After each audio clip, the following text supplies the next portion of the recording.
Hello guys, আমি রিয়া দাস। আজকে বানাবো ডিমের কোরমা। প্রথমে তেলের মধ্যে পেঁয়াজগুলো দিয়ে বেরেস্তা করে নেবো। তারপর ডিম সেদ্ধগুলোকে ছুরি দিয়ে চিড়ে নিয়ে যাতে নুন মশলা ভিতরে ঢুকে হালকা করে তেলের মধ্যে নুন দিয়ে ফ্রাই করে নেব।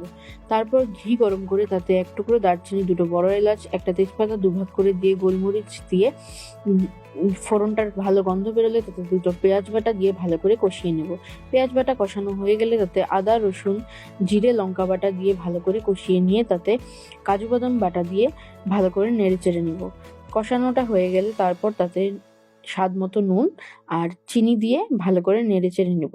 তা আমার ইউটিউব চ্যানেলটার নাম হচ্ছে রিয়া দাস, আপনারা সাবস্ক্রাইব করতে ভুলবেন না। এরপর ভেজে রাখা ডিমগুলো দিয়ে আলতো হাতে নাড়াচাড়া করব। আলতো হাতে নাড়াচাড়া করার পর ভেজে রাখা পেঁয়াজ বেরেস্তাগুলো দিয়ে দেব। পেঁয়াজ বেরেস্তা দেওয়ার পর দিয়ে দেব 1 বাটি দুধ।